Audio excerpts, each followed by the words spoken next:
আসসালামু আলাইকুম সুপ্রিয় দর্শক।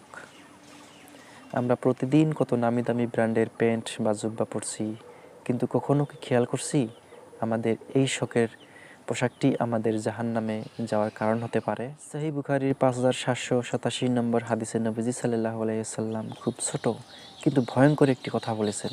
তিনি বলেছেন, কাপড়ের যে অংশটুকু টাকনুর নিচে থাকবে ঠিক সেই অংশটুকুই জাহান্নামের আগুনে পুড়বে।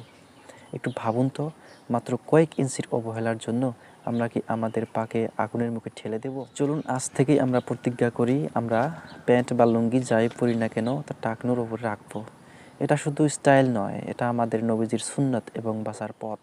এই হাদিসটি থেকে আমরা বুঝতে পারি পুরুষদের জন্য কাপড় টাকনুর উপরে রাখাটা কতটা গুরুত্বপূর্ণ। প্রিয় দর্শক, আসুন আমরা আমাদের দৈনন্দিন পোশাকের ক্ষেত্রে এই সুন্নতটি মেনে চলি এবং নিজেকে জাহান্নামের আগুন থেকে রক্ষা করি। ভিডিওটি ভালো লাগলে শেয়ার করে অন্যকেও এই গুরুত্বপূর্ণ তথ্যটি জানার সুযোগ করে দিন। আল্লাহ হাফিজ।